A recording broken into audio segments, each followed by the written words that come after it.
Caucasus রিজিয়নে এমন একটি নতুন খেলা শুরু করেছে ভারত, যার ধাক্কা সরাসরি গিয়ে লেগেছে আজারবাইজানে। ঘটনাটি আর্মেনিয়ার ইতিহাসে প্রথমবার ঘটেছে, আর এর ফলে আর্মেনিয়া শুধু সামরিকভাবে নয়, স্ট্র্যাটেজিক্যালিও আগের তুলনায় অনেক বেশি শক্তিশালী হয়ে উঠতে চলেছে। সবথেকে বড় বিষয় হলো, প্রথম দিকে আজারবাইজান বুঝতেই পারেনি যে আর্মেনিয়ার সঙ্গে ভারতের ক্রমশ গভীর হতে থাকা সম্পর্ক ভবিষ্যতে তাদের জন্য এত বড় থ্রেট হয়ে দাঁড়াতে পারে। কিন্তু পরিস্থিতি এখন এমন জায়গায় পৌঁছেছে যে ইন্ডিয়ার প্রতিটি নতুন পদক্ষেপ আজারবাইজানের মধ্যে ভয় এবং দুশ্চিন্তা আরও বাড়িয়ে দিচ্ছে। এখানে বলে রাখা দরকার, প্রথম দিকে আজারবাইজানও বুঝতে পারেনি যে ককেসাস রিজিয়নে ভারতের এন্ট্রি এতটা ডেঞ্জারাস হয়ে উঠতে পারে। তবে বিষয়টা এখন শুধু উইপন্সের মধ্যে সীমাবদ্ধ নয়, কারণ ইন্ডিয়া এবং আর্মেনিয়ার সম্পর্ক এখন অস্ত্রের গণ্ডি পেরিয়ে অনেক দূর এগিয়ে গিয়েছে। আর্মেনিয়ার জিওগ্রাফিক্যাল পজিশন মোটেও সুবিধাজনক নয়। আর্মেনিয়া একটি ল্যান্ড লকড কান্ট্রি, অর্থাৎ দেশটির কোনো সমুদ্র নেই এবং কোনো ম্যারিটাইম বর্ডারও নেই। সহজ ভাষায় বললে, আর্মেনিয়ার চারদিক থেকে অন্য দেশের মধ্যে আটকে থাকা একটি দেশ। আর্মেনিয়ার দুই পাশে রয়েছে টার্কি এবং আজারবাইজান, আর উত্তর ও দক্ষিণ দিকে রয়েছে জর্জিয়া এবং ইরান। এখানে সবথেকে ইম্পর্টেন্ট বিষয় হলো, ইন্ডিয়া থেকে আর্মেনিয়াতে যেতে হলে বা ভারতীয় উইপন্স আর্মেনিয়াতে পৌঁছে দিতে হলে বর্তমানে ইরানই একমাত্র প্র্যাকটিক্যাল রুট।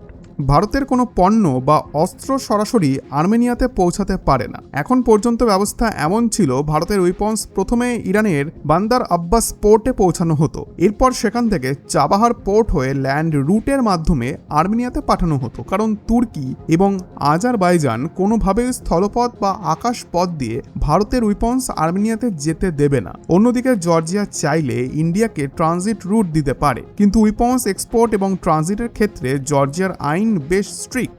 তাই এখনো পর্যন্ত ইন্ডিয়ার কাছে ইরানই একমাত্র এমন দেশ যার মাধ্যমে ভারতীয় উইপন্স তুলনামূলকভাবে সহজে আর্মেনিয়াতে পৌঁছাতে পারে। কিন্তু আমেরিকা ইরান ওয়ারের কারণে বান্দার আব্বাস এবং চাবাহার পোর্টের রুট ব্যাপকভাবে ক্ষতিগ্রস্ত হয়েছে। অর্থাৎ আর্মেনিয়াতে পৌঁছানোর জন্য ভারতের যে সহজ ইরানিয়ান রুট ছিল, সেটি এখন প্রায় বন্ধ হয়ে গিয়েছে। কিন্তু ইরানের রাস্তা বন্ধ হওয়ার পর ইন্ডিয়া এবার আকাশপথে এন্ট্রি নিয়েছে। খবর অনুযায়ী ভারতের সহযোগিতায় ভারতের আরেক বন্ধু দেশ ভিয়েতনাম এবং আর্মেনিয়ার মধ্যে প্রথমবার ডাইরেক্ট এয়ার ট্রান্সপোর্ট শুরু হতে চলেছে। অর্থাৎ ইন্ডিয়া এখন আর্মেনিয়ার এয়ার ট্রান্সপোর্ট নেটওয়ার্ককে এমন সব ফ্রেন্ডলি কান্ট্রির সঙ্গে কানেক্ট করছে, যেখান থেকে ভারতের জন্য একটি এয়ার করিডোর তৈরি করা তুলনামূলকভাবে সহজ হবে। আর ভারতের এই প্রিপারেশনকে আজারবাইজান অত্যন্ত ডেঞ্জারাস বলে মনে করছে, কারণ এতদিন পোর্ট এবং ল্যান্ড রুট দিয়ে ভারতের উইপন্স সাপ্লাই হলে সেই তথ্য বাইরে বেরিয়ে যাওয়ার রিস্ক ছিল। কিন্তু ইন্ডিয়া যদি বিভিন্ন এয়ার রুট ব্যবহার করে আর্মেনিয়াতে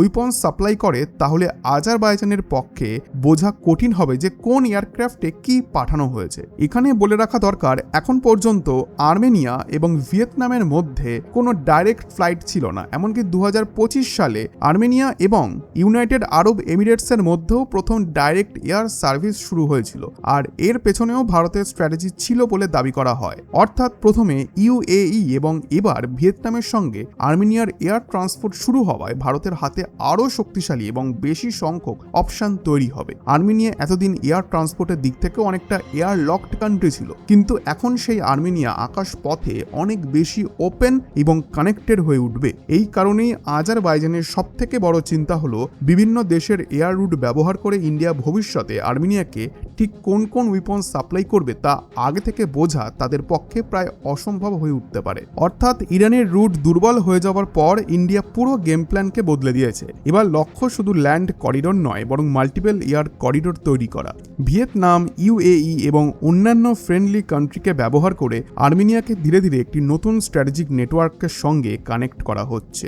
এর ফলে ইন্ডিয়া শুধু আর্মেনিয়াকে উইপন সাপ্লাই করার নতুন রাস্তা পাচ্ছে না, একই সঙ্গে সাউথ ককেসাস রিজিয়নে নিজের ইনফ্লুয়েন্সকে দ্রুত বাড়িয়ে তুলছে। আর আজারবাইজানের সবথেকে বড় ভয় এখানেই, কারণ ইন্ডিয়া এবার এমন একটি সাপ্লাই সিস্টেম তৈরি করেছে যেটা বাইরে থেকে দেখা কঠিন, ট্র্যাক করা আরও কঠিন এবং পুরোপুরি বন্ধ করা মোর দ্যান ইম্পসিবল। অর্থাৎ আর্মেনিয়া আর আগের মতো একা বা কমপ্লিটলি ল্যান্ড লকড অবস্থায় নেই। ভারতের এন্ট্রি এখন শুধু উইপন্স ডিলসের মধ্যে সীমাবদ্ধ নয়, এটি ধীরে ধীরে একটি বড় জিওপলিটিক্যাল স্ট্র্যাটেজিতে পরিণত হচ্ছে। আর ইন্ডিয়া যত বেশি আর্মেনিয়াকে আকাশপথে কানেক্ট করবে, আজারবাইজানের প্রেশার ততই বাড়বে। এখন দেখার বিষয় হচ্ছে যে ভারতের এই নতুন এয়ার করিডোর স্ট্র্যাটেজি সাউথ ককেসাসের পাওয়ার ব্যালেন্স কতটা বদলে দেয়। কারণ এই খেলায় ইন্ডিয়া শুধু একজন সাপ্লায়ার নয়, সে নিজেই হয়ে উঠেছে পুরো রিজিয়নের অন্যতম মেজর স্ট্র্যাটেজিক প্লেয়ার।